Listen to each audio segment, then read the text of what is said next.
nothing wrong with your television set. Do not attempt to adjust the picture.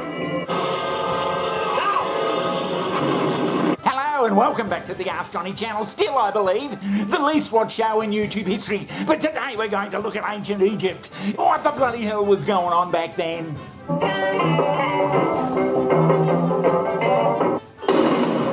Yeah, well, whatever you bloody reckon anyway, but we ready? Right, g'day Johnny, it's great to be back for another edition of Ask Johnny. G'day Johnny, and welcome back. What have you got for us today?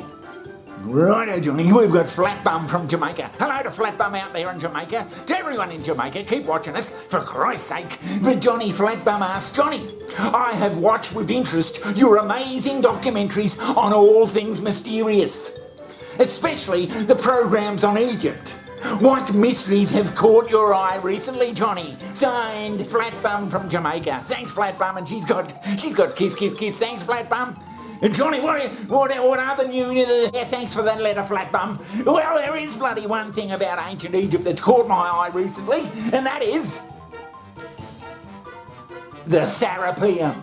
The Serapeum? Isn't that down there where just below you? Nah, Johnny, that's your perineum, your taint. It's a different place altogether. Oh, yeah. This is an old ancient Egypt bloody temple thing where there's dozens of bloody huge, great big bloody granite boxes and they're polished and cut and God knows what. Have a look at these. The Serapeum of Saqqara in Egypt is one of the most mind-boggling ancient sites, which is certainly saying something as it's close to some of the most impressive ancient sites that we know of anyway. Situated northwest of the Pyramid of Djoser, near Memphis in Lower Egypt, Serapeum is a series of subterranean tunnels, corridors and chambers which are of an impressive scale on their own. But then there are these 24 giant granite boxes, or sarcophagi as they label them, lowered into their own individual notches or chambers. The quality of the craftsmanship and the mass of these boxes is just phenomenal, and seems a completely impossible feat to accomplish with the technology and tools the ancient Egyptians had at their disposal. They give more of the impression of being cut and finished using some sort of power tools. Now, Johnny, pretend you're a modern-day Egyptian living in Egypt. Egypt? Oh, I don't want to live in Egypt, Johnny. And I ring you on the phone, I say, listen, Johnny, I want you to go out and cut a couple of big granite blocks for me out there in a quarry with no road access. Yeah, right, yeah. Cut them out of granite and I want you to get them here, get them over here where we are.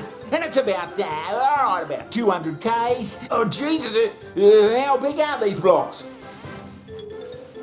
Up to 300 tons. 300 ton? Oh. Yeah. Then what do I do, Johnny? You got to do that for me. What sort of price would you be looking at? Come on. Well, you wouldn't bloody know, Johnny, would you? Well, now imagine, Johnny.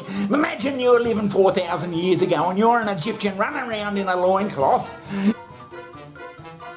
Yeah, I'm still in Egypt, but I'm back 4,000 years, yeah, what happens? And the Pharaoh says, right, I want all you blokes, I want a bloody temple built, and in that bloody temple there's going to be, I would say a dozen great big fucking blocks made out of granite, and some of them are going to be weighing 100 tons up to 300 tons. 300 ton? Yeah, 300 tons. And I want you to bring them back here, and I want them cut perfectly and shiny and everything, and yeah, you go. You got 6 months to do it. These boxes represent pure mastery of stonework. Jesus Christ! Now, I don't know whether it'd be 6 months or whatever, Johnny, but whatever time it'd be, how the bloody hell are you going to do it 4,000 years ago?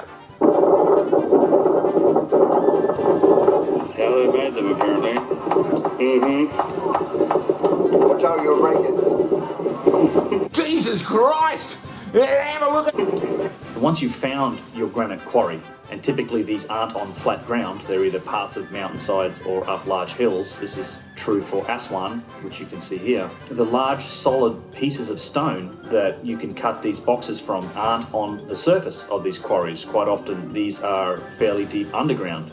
You might have to go 10 to 15 meters down through granite to find a solid enough piece of stone from which you can make your single piece block. Assuming you can cut this block away, you're now faced with lifting this block up out of the quarry, and we are copper bloody saw. Johnny, are you trying to tell me that 4,000, 5,000 years ago, dumb bloody Arabs in loincloths, they moved these fucking great big boxes and they cut them with fucking... You can now lift that up out of the hole in the quarry, move it down the hillside. You can now put that thing on a boat and ship it up to the site. While some of these boxes no doubt came from Aswan, which is some 500 miles to the south from Saqqara, and connected via the Nile, so shipping them on the boat is a possibility. Many of these boxes did not come from Aswan, which was primarily a quarry for pink or rose granite. But Johnny, what do the mainstream archaeologists, how do they say they did it? Mainstream bloody science, Johnny. Well, they just sort of brush it aside and say, oh, it was all done by copper chisels and you know, polishing stuff. And, yeah, that's how they did it. Egyptian civilization. No matter how many thousands of copper chisels you throw at it, all you're going to do is wear away your copper chisels. And the same holds true for bronze and even iron.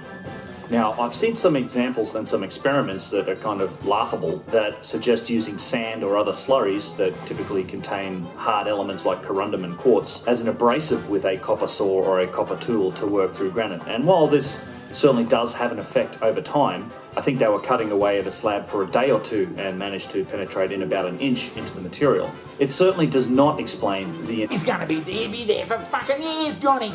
I mean, have a look at the bloody saw with you these days, Johnny. And doesn't even polish it when it does it.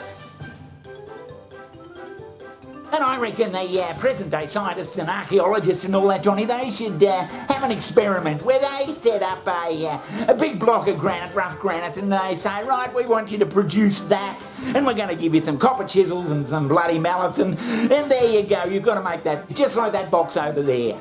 How did that go? Who knows? I have no idea what he was talking about. I just want to make sure we all know what we're talking about here. Turn it, and then how they put it in a lower level.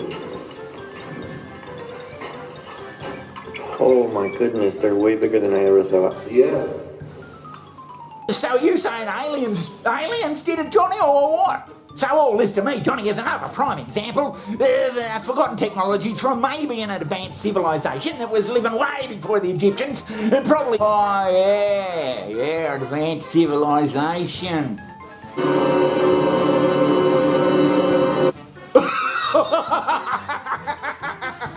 Come on, oh, Jesus. You're kidding me.